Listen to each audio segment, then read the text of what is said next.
श्री सीताराम। शिखावस्थी के चैनल में आप सभी का स्वागत है। मैं हूं शिखावस्थी। आज का मेरा वीडियो पितृपक्ष से संबंधित है। आज इस वीडियो में हम जानेंगे कि पितृपक्ष के दौरान हमें कौन से नियमों का पालन करना चाहिए, कौन सी सावधानियां रखनी चाहिए। जिन लोगों के माता पिता जीवित हैं वह इन पितृपक्ष के दौरान किस प्रकार से अपने पितरों की पूजा अर्चना और उनकी सेवा कर सकते हैं, किस प्रकार से वह अपने पितरों को प्रसन्न कर सकते हैं। संतान पक्ष से यदि किसी भी प्रकार की कोई समस्या है तो उस समस्या को आप इन 16 दिनों में ही दूर कर सकते हैं। अपने संतान की उन्नति और उनकी तरक्की आप इन्हीं 16 दिनों में पितृपक्ष के नियमों का पालन करके दूर कर सकते हैं और अपने संतान को एक उज्जवल भविष्य दे सकते हैं। तो देखिए, जो पितृपक्ष होता है वह हमारे पितरों का पर्व कहा गया है। इन 16 दिनों में हमें अपने पितरों को प्रसन्न करने के लिए यथासंभव प्रयत्न करने चाहिए, क्योंकि इन दिनों जो हमारे पितृ होते हैं वह धरती पर और हम सभी के आसपास ही होते हैं। तो इन दिनों आपको कौन कौन से नियमों का पालन करना चाहिए, पहले चलिए वह जान लेते हैं। देखिए, पितृपक्ष के दौरान आपको पितरों के निमित्त जो भी कार्य बनाए गए हैं, जैसे दान तर्पण, पिंडदान, भोजन, ब्राह्मणों को भोजन इत्यादि कराना, तो इन कार्यों को आपको जरूर करना चाहिए, क्योंकि शास्त्रों के अनुसार ऐसी मान्यता है कि जो देव कार्य होते हैं वह ऐच्छिक होते हैं। देव कार्य आपका मन है तो आप कीजिए, व्रत पूजा पाठ। अगर यदि आपका मन नहीं है तो आप नहीं करते हैं तो उससे देवता अप्रसन्न नहीं होते हैं, वह नाराज नहीं होते हैं, श्राप नहीं देते हैं। लेकिन जो पितृ कार्य हैं वह अनिवार्य होते हैं। पितृ पक्ष में पितृ कार्य जो भी बनाए गए हैं वह आपको जरूर करने चाहिए। यदि आप उन कार्यों को नहीं करते हैं तो उससे आपके पितृ नाराज भी होते हैं, श्राप भी देते हैं और आप पर पितृदोष का जो अभिश्राप है वह भी लग सकता है। तो इसलिए सबसे पहला नियम तो यही है कि पितृपक्ष के दौरान जो भी पितृपक्ष के नियम बनाए गए हैं, दान तर्पण इत्यादि, वह जरूर करने चाहिए। जिनके माता पिता जीवित हैं उन्हें भी पितृपक्ष के नियमों का पालन जरूर करना चाहिए। अपने समाज में जो यह धारणा फैली हुई है कि जिनके माता पिता हैं उन्हें पितृपक्ष के नियमों का पालन नहीं करना चाहिए, तो यह बिल्कुल गलत है।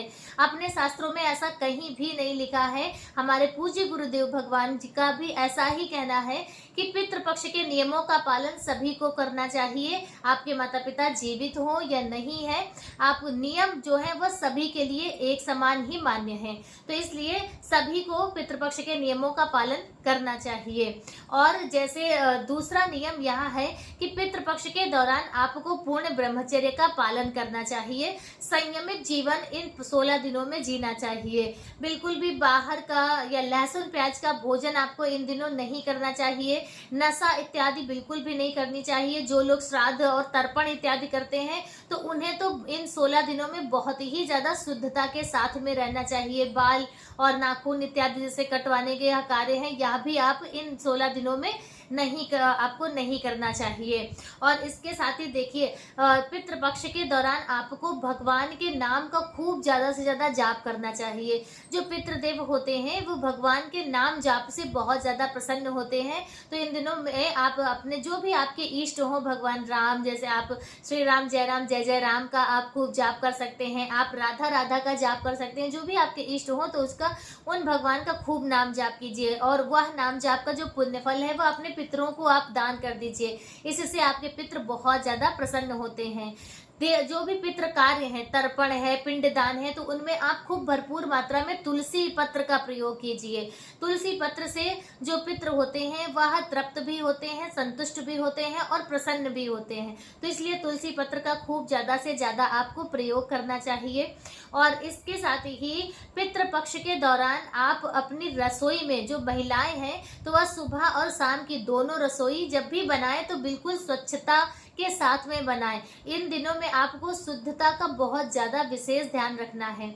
आप जो भी रसोई में बनाएं तो सबसे पहले 3 जगह पर उसे निकाल दें। गाय के लिए, कुत्ते के लिए और कौवे के लिए। रोज सुबह शाम की रसोई में आप यह कार्य जरूर करें। इससे आपके अन्न धन के भंडारे भरेंगे। आपके जो पितृ हैं वह तृप्त होंगे और उनका आशीर्वाद आपको प्राप्त होगा। तो हमारी जितनी भी महिलाएं हैं जो भी रसोई बनाती हैं तो वह इन दिनों में यह कार्य जरूर करें। और इसके साथ ही देखिए पितृपक्ष में जो श्राद्ध कर्म किया जाता है, यानी कि जो 16 दिनों तक तर्पण करते हैं और श्राद्ध पुण्यतिथि वाले दिन श्राद्ध करते हैं, तो श्राद्ध कर्ता के लिए भी अपने शास्त्रों में बहुत ही नियम बताए गए हैं। तो उनमें से कुछ विशेष नियम है जो हम आप सभी के साथ में शेयर कर रहे हैं। सबसे पहला नियम है शुद्धता का। जो भी श्राद्ध करता है उसे बहुत ही शुद्धता का ध्यान रखना चाहिए। और श्राद्ध वाले दिन आपको बिल्कुल भी क्रोध नहीं करना है, बिल्कुल भी अक्रोध, यानी कि बिल्कुल क्रोध रहित रहना है। शांत मन से खुशहाल होकर आपको श्राद्ध कर्म अपना संपन्न करना है। ब्राह्मणों को भोजन इत्यादि जो भी आप करा रहे हैं तो खूब प्रसन्न मन से आपको करना है। यदि आप क्रोध करके, गुस्सा करके श्राद्ध कर्म करते हैं तो इससे भी आपके पितृ जो है वह नाराज हो सकते हैं। तो आपको यह बात आप ध्यान रखनी है। और इसके साथ ही पितृ कार्य में आपको जल्दीबाजी नहीं करनी है कि आप आचार्य से या ब्राह्मणों से जल्दी जल्दी पूजा करा रहे हैं, आपको ऑफिस जाना है, आपको यह कार्य करना है। नहीं, आज के दिन आप छुट्टी लेकर ही चाहे आप अपना श्राद्ध कर्म संपन्न कराएं, लेकिन आपको श्राद्ध कर्म जल्दीबाजी में बिल्कुल भी नहीं करना है। इससे भी जो आपके पितृ हैं वह नाराज हो सकते हैं। और जो श्राद्ध करता है वो श्राद्ध वाले दिन जो श्राद्ध का अन्न होता है, जैसे कि आपने श्राद्ध कर्म संपन्न किया, ब्राह्मणों को भोजन इत्यादि कराने के बाद फिर आप जब भोजन करेंगे तो वह जो भोजन है वो श्राद्ध भोजन यानी श्राद्ध अन्न कहा जाएगा।